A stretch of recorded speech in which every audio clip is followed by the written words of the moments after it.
everyone. Hope you all are doing good.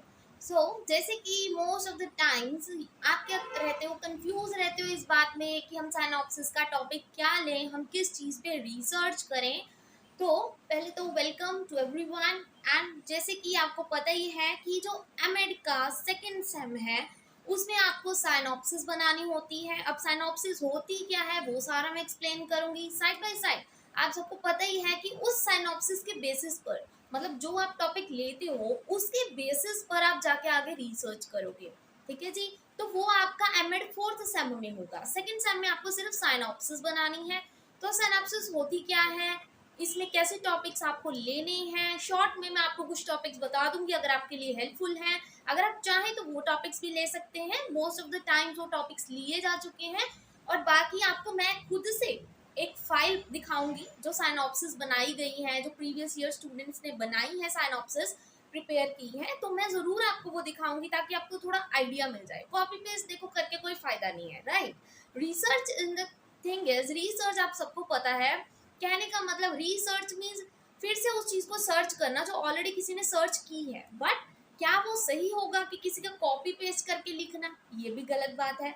Research का फायदा तब है जब आप खुद से एक टॉपिक चूज करो जो आपके इंटरेस्ट का है। ठीक है, जैसे कि हम एमएड में एज अ टीचर है, ठीक है, तो टीचर को हर चीज बच्चे से रिलेटेड लेनी होती है। ठीक है जी, बच्चे की लर्निंग कैसे इंप्रूव की जाए, बच्चे को मतलब कुछ ना कुछ इन्वायरमेंट कैसा दिया जाए, ये सब टॉपिक्स आप ले सकते हैं। तो फिर आप सिनॉप्सिस होती क्या है पहले उससे स्टार्ट करते हैं, फिर धीरे धीरे मैं आपको बताती हूँ एक्चुअली में आपको कैसे प्रिपेयर करना है, कैसे लिखना है, क्या करना है। ठीक है जी।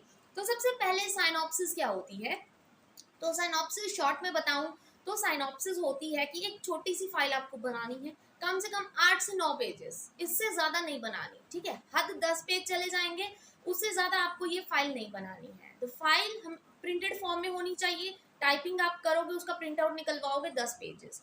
बट वो 10 पेजेस बहुत ही ज़्यादा ज़रूरी है, देखना पड़ेगा ध्यान से कि लिखना क्या है, क्योंकि अगर वो 10 पेज सही से चले गए तो आपका रिसर्च वर्क सबसे ज़्यादा अच्छा होगा।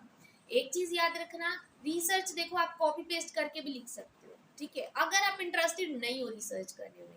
बट द थिंग इज, क्योंकि देखो कई बच्चों के लिए ऐसा होता है ना कि एमएड करनी है, चलो हमें एक ऐसा होगा मास्टर डिग्री मिल जाएगी, ठीक है, तो उनके लिए कॉपी पेस्ट कोई बड़ी बात नहीं है, कॉपी पेस्ट करेंगे। बट फ्यूचर में जो मेरे टीचर्स थे जिनने मुझे गाइड किया, ठीक है जी, उन्होंने मुझे बस एक बात बताई कि रिसर्च का टॉपिक ऐसा चूज करो कि आगे जाके अगर आप किसी को बताते भी हो कि आपका टॉपिक क्या था, वो सामने वाला भी हैरान हो जाए सोच के कि अरे इसने इतने डिफिकल्ट टॉपिक पे या इतना इंटरेस्टिंग टॉपिक पे इसने काम किया है। कुछ डिफरेंट टॉपिक्स होने चाहिए, burning topics in the sense जिन पे रिसर्च तो चली बट अभी तक किसी ने रिसर्च पूरी की ही नहीं है, क्योंकि उनको कोई रिजल्ट ही नहीं मिला प्रॉपर। देखो जिस पे रिजल्ट मिल गया है उस पे रिसर्च करके क्या फायदा, रिसर्च ऐसी करो जिसपे अभी तक रिसर्च चल रही है। ठीक है, तो अगर आप वो रिसर्च कंप्लीट कर लेते हो तो कितनी प्राउड फीलिंग वाली बात होती है ये। ठीक है जी, तो टॉपिक ऐसा चूज करो कुछ बर्निंग टॉपिक हो, बर्निंग टॉपिक जिसपे रिसर्च चल रही है, कुछ ऐसा टॉपिक। ठीक है जी। तो सबसे पहले साइनॉप्सिस इन शॉर्ट में अगर मैं बताऊं साइनॉप्सिस क्या होती है, जैसे फॉर एग्जाम्पल जैक एंड जिल, आपने राइम सुनी होगी, जैक एंड जिल दोनों हिल पे, और दोनों जब हिल पे गए उसके बाद क्या हुआ, जो जैक था वो वेल में गिर गया और जो जिल थी वो भी साइड बाय साइड उसके साथ ही वेल में गिर गई। तो मतलब हमने शॉर्ट में ऐसे नहीं बताया जैक एंड जिल जब हिल में गए थे किस रास्ते से गए, कहाँ से गए, क्या किया, ये सब नहीं बताया। इन शॉर्ट हमने बता दिया कि उसके साथ हुआ क्या है। तो वैसे ही हमारी साइनॉप्सिस होती है। इसमें हमने क्या करना है, एक रिसर्च टॉपिक लेना है जिसपे आपने सर्च करनी है, बट टॉपिक ऐसा हो जिसमें आप इंटरेस्टेड हो। देखो रिसर्च करने का फायदा तब है जब आपका इंटरेस्ट हो उस चीज में। ठीक है, तो मुझे तो देखो बहुत इंटरेस्ट है टीचिंग वगैरह में, तो मैं उससे रिलेटेड कोई भी टॉपिक लेके रिसर्च कर लूंगी। बट फिर उसमें हमें करना क्या होता है, ठीक है जी, पहले तो स्टूडेंट्स बहुत तरह के होते हैं, कुछ मोटिवेटेड होते हैं, कुछ नहीं होते इतने मोटिवेटेड। ठीक है, तो अगर रिसर्च करनी है कॉपी पेस्ट तो देखो हो ही जाएगा, बट साइड बाय साइड अगर आपको सीरियस रिसर्च करनी है, सबसे पहला जो मोस्ट इंपॉर्टेंट इम्पैक्ट आपका पड़ता है रिसर्च पे, उस चीज पे पड़ता है कि आप टॉपिक कौन सा ले रहे हैं। ठीक है, अगर आपका टॉपिक सही नहीं है, इतना मीनिंगफुल नहीं है, इतना इंटरेस्टेड नहीं है, तो जो एग्जामिनर होगा वो पहले क्या देगा, दैट नो, ठीक है, आगे रिसर्च का पूछने का मतलब ही नहीं है कि उसने क्या रिसर्च किया क्या नहीं किया। ठीक है, रिसर्च देखो आपके फ्यूचर के लिए बहुत ज़्यादा हेल्पफुल होती है। तो आपको ऐसा ही टॉपिक चूज करना है कि फ्यूचर में अगर आपके 2 से 3 साल बाद अगर आपको अच्छी जॉब लगती है, अगर आपको इंटरव्यू के लिए पूछा भी जाता है ना कि आपने किस चीज़ पे रिसर्च की थी, क्योंकि एमएड है ना, जो पढ़ाई वाली चीज़ें तो हम करते रहते हैं, वो होती रहती हैं, बट एक रिसर्च ही ऐसी चीज़ होती है हमेशा हमारे मास्टर्स में, जो हमारे पास होती है, हमारी नॉलेज होती है, हमारी लर्निंग होती है। ठीक है, इस पे ही सब चीज़ें बेस्ड होती हैं। लर्निंग वाला तो देखो हमने रिटर्न करके पेपर दे देना, बात खत्म है। बट द थिंग इज कि आपकी रिसर्च कैसी है, उसके लिए आपको एक प्रॉपर टॉपिक चाहिए। तो टॉपिक्स 4 से 5 टॉपिक मैं आपको बता दूंगी, बाकी के टॉपिक जैसे आपको चूज करने हैं वो आपकी मर्जी है। तो स्टार्टिंग में जैसे फाइल बनेगी साइड बाय साइड, अभी मैं आपको फाइल नेक्स्ट वीडियो में अपलोड कर दूंगी, सारी फाइल। ठीक है, साइनॉप्सिस की 10 पेजेस की फाइल है, सारी मैं एक एक चीज आपको क्या है एक्सप्लेन कर दूंगी उसमें कि कैसे फाइल बनी है, कैसे फाइल बनानी है, कौन कौन से सब टॉपिक्स लेने हैं। बट इसमें भी मैं आपको बता देती हूँ कि आपको करना क्या है। पहले तो बर्निंग टॉपिक्स आपने ले लिए, कॉपी पेस्ट करके कोई फायदा नहीं है। टॉपिक्स कुछ ऐसा लो जो यूनिक हो, इंटरेस्टिंग हो। ठीक है, अगर आपको देखो रिसर्च करने में मजा आएगा, क्योंकि देखो एमएड 4th सेम में आप उस चीज पे रिसर्च करोगे, आपको स्कूल्स में भेजा जाएगा, स्कूल्स में जाके आपको वो चीज को प्रेजेंट करना है। ठीक है जी, मतलब जैसे आप प्री टेस्ट करोगे, पोस्ट टेस्ट करोगे, आपने क्या किया, किसी मेथड पे रिसर्च कर रहे हो कि क्या ये मेथड बच्चों के लिए सही है, तो आप क्या करोगे, पहले प्री टेस्ट, कहने का मतलब आप आधे बच्चों को ट्रेडिशनल मेथड से पढ़ाओगे और जो आधे बच्चे होंगे उनको उस मेथड से पढ़ाओगे जिसपे आप रिसर्च कर रहे हो, उस मेथड पे। ठीक है, जैसे कि मैंने कोई भी मेथड ले लिया, एक कोई भी एग्जाम्पल ही आप ले सकते हो। ठीक है, मैंने 40 बच्चे लिए, 20 बच्चों को मैंने ट्रेडिशनल मेथड से पढ़ाया जो सिंपल ब्लैक बोर्ड चौक मेथड था, और जो बाकी के 20 बच्चे थे उनको मैंने क्या पढ़ाया, एक अलग मेथड से, जैसे मैंने कोऑपरेटिव लर्निंग ले लिया। ठीक है, तो मैंने उस मेथड से उनको पढ़ाना स्टार्ट किया।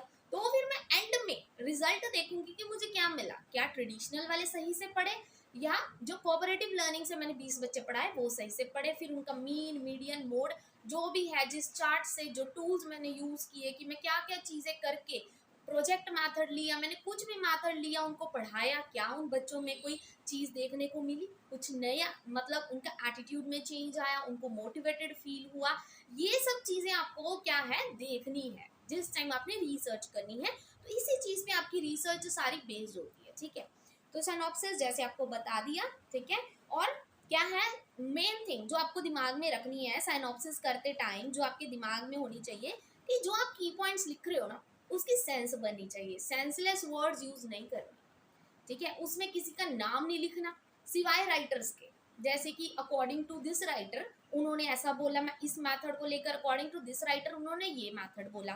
बट उसमें मेरा नाम या थर्ड पर्सन का नाम, किसी का नाम इंट्रोड्यूस नहीं करना। ठीक है जी, अपनी जगह रिसर्चर लिखना है, रिसर्चर आप हो। देन साइनॉप्सिस के लिए आपको कुछ पॉइंट्स माइंड में रखने हैं। सबसे पहला, टाइटल ऑफ द टॉपिक। ठीक है जी, जो स्टार्टिंग से मैं आपको बता रही हूँ, जो आपने फाइल बनाते टाइम जो हेडिंग्स देनी है ना, उसका पहला हेडिंग है that is the title of the topic, कि टाइटल क्या है। Second, need of the research या need and importance of the research, जो आपको माइंड में रखनी है कि आप रिसर्च कर क्यों रहे हो। ठीक है, अगर आपको ही नहीं पता रिसर्च क्यों कर रहे हो तो आपका रिसर्च करने का कोई फायदा नहीं है। Third, reviews. रिव्यूज मीन्स जिन लोगों ने ऑलरेडी इस पे रिसर्च कर चुके हैं, आप उनके देखोगे आर्टिकल्स कि उन्होंने इस टॉपिक पे रिसर्च किया था जिस पे मैं कर रही हूँ, तो मैं उनके थोड़े रिव्यूज देख लेती हूँ कि क्या जब जिस टाइम उन्होंने किया रिजल्ट क्या आया था।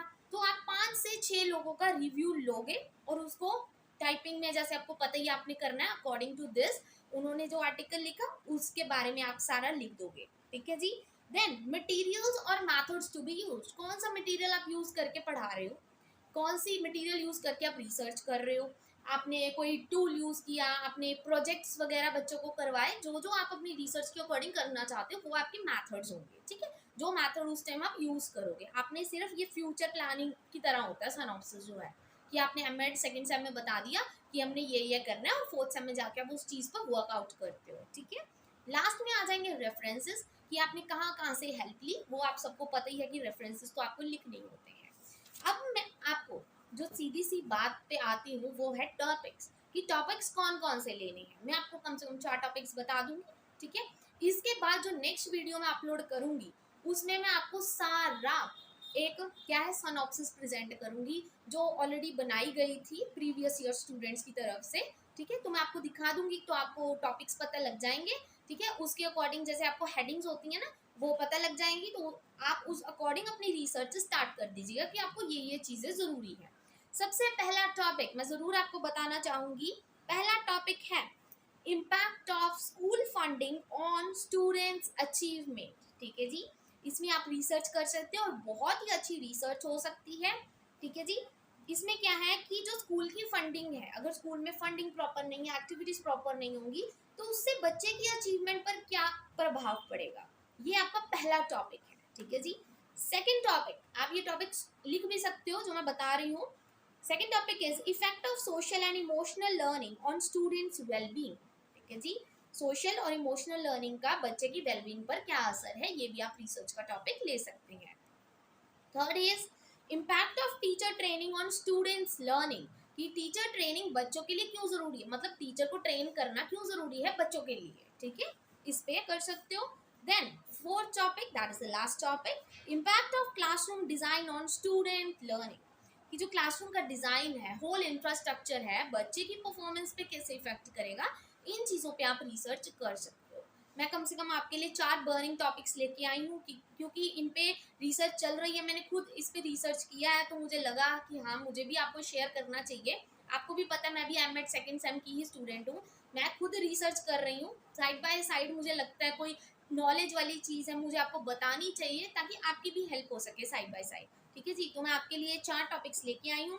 बाकी ये आपकी देखो आप पे डिपेंड करता है आपका कौन सा इंटरेस्ट है कौन सा नहीं। मैं तो आपको टॉपिक सजेस्ट कर सकती हूँ, इसको थोड़ा मॉडिफाई करके लिखना है वो आपकी मर्जी है।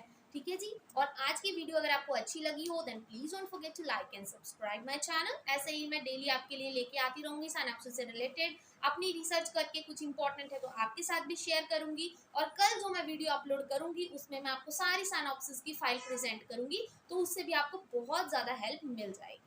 Thank you very much once again.